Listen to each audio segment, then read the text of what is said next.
Welcome, everyone. This is Recovery Dharma. My name is Julia, and I am so honored and proud to be here. I'm proud to be one of the facilitators in the Spokane Sangha. I feel really honored to share the Dharma with all of you today, to be in the presence of Buddha nature residing in all of us here today, gathering as a collective consciousness, as a Sangha. These three jewels, these sparkling gems that we all possess,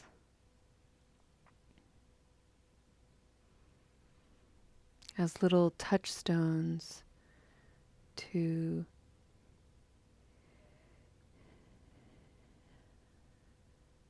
empower us to keep going.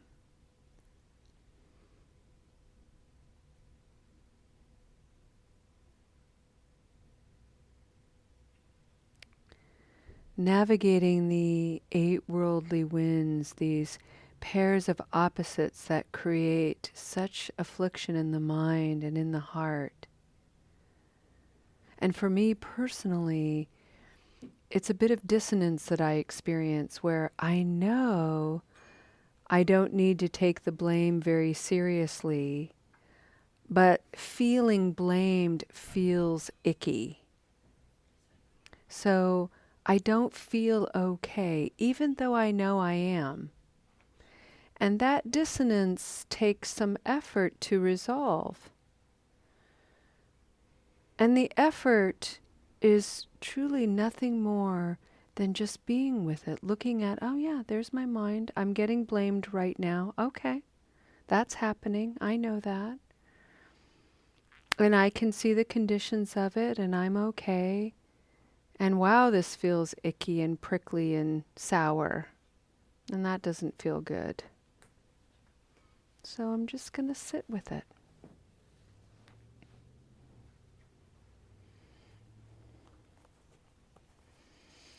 And the good news is that we have these beautiful teachings to guide us. And this last one by Thich Nhat Hanh, for those of you following along in your own books, is on page 140 and 141. He writes, "Be beautiful. Be yourself.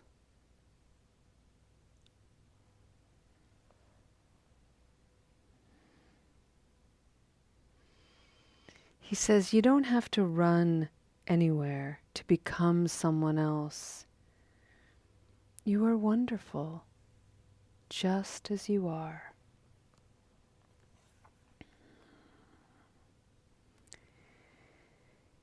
Can you receive this praise? Can you receive the pleasant nature of this message?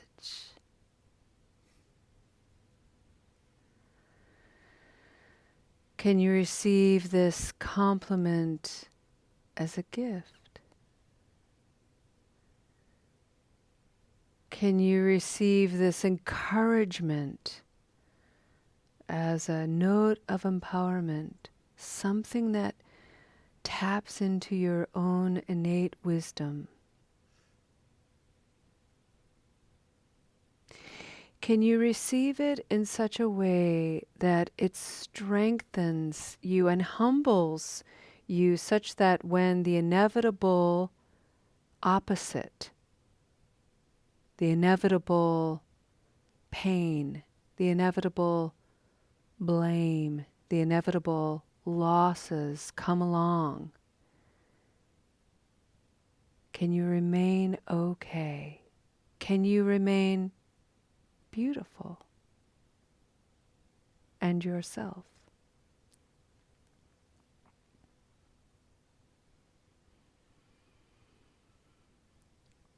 Be beautiful. Be yourself.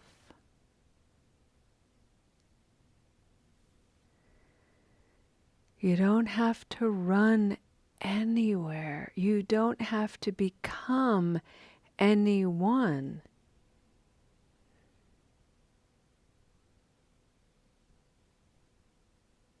You're wonderful just as you are.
Friends,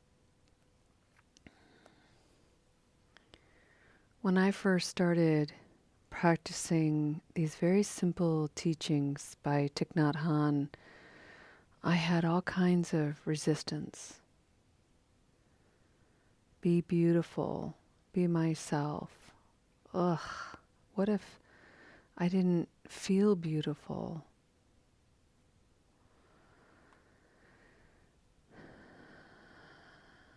And this is where the foundations of mindfulness are really, really helpful.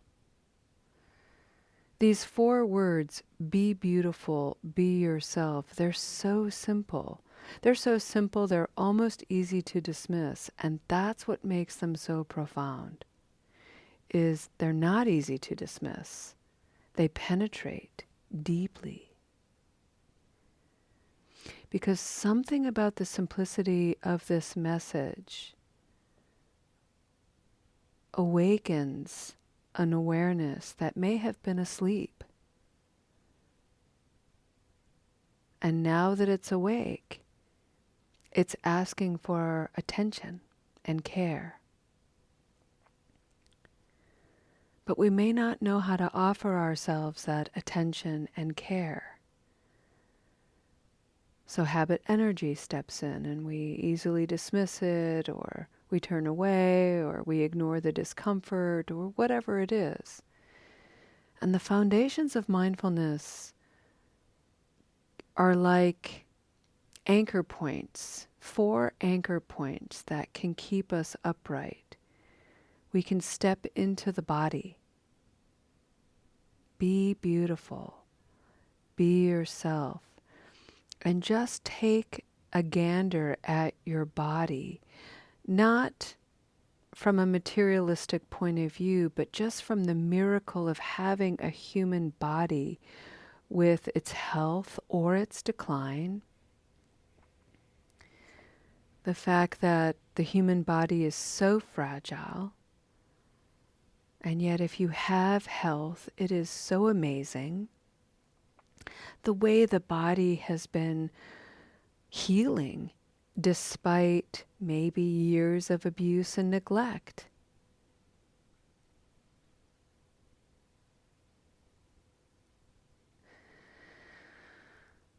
And then maybe you can turn your attention to your emotions and your feelings, and maybe you don't feel beautiful. And it's such an opportunity to get curious. Would you look at that? What's this all about?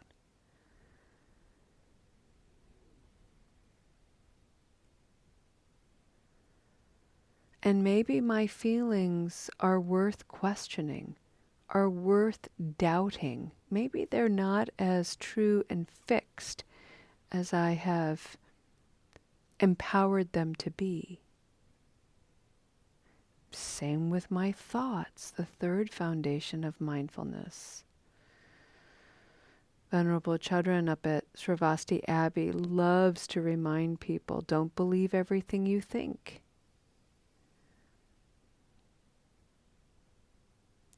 Why is the notion I'm not beautiful more believable, any more believable than I am beautiful?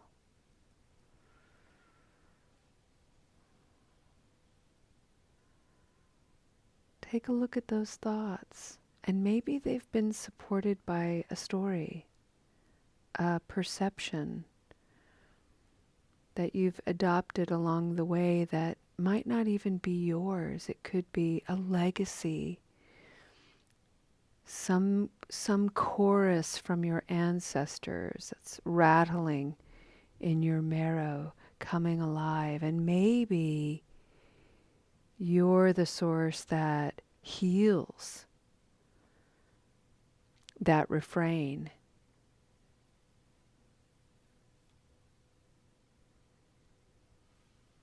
Be beautiful. Be yourself. You are the only you that has ever been and shall ever be.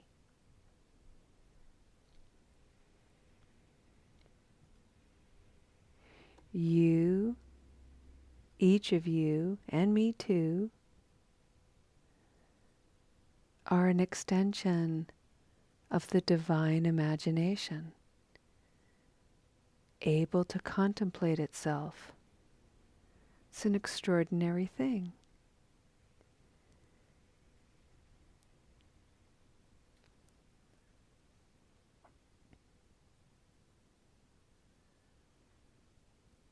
Just as you are,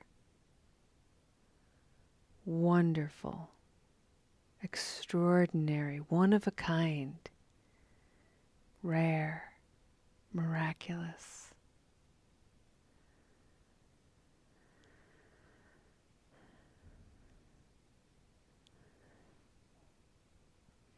Let's spend a few moments just contemplating the beauty of that.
Let's turn an inward gaze as we take a step toward the conclusion of our practice today with a dedication of merit.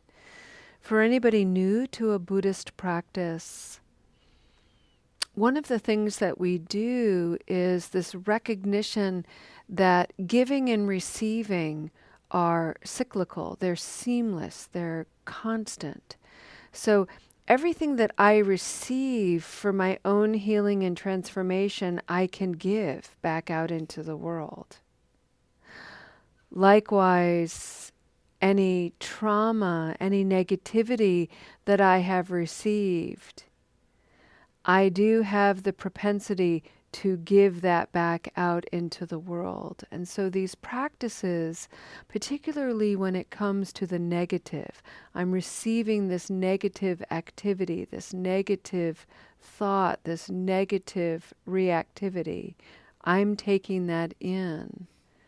But these practices allow me to suspend my reactivity, to suspend my responses, so that what I give back into the world is something purified, something that resembles a little bit more healing, something that transforms. So we dedicate the goodness of this practice. We call to mind anybody who couldn't be here today. Maybe they're in jail or prison. Maybe they're in the hospital or in a detox center or in an inpatient mental health facility or a recovery facility. Maybe they are isolated in their apartment, curtains drawn tight, doors locked, hiding under the covers. Maybe they're in their cars or on the street. May this practice, its warmth, its goodness, its positivity and healing find anyone who couldn't be here with a moment of ease, a moment of beauty, a moment of healing, a moment where they feel seen, held, loved. Thank you for your beautiful practice here today and for leaving such a glorious impression in this space. We'll see you next time. Namaste.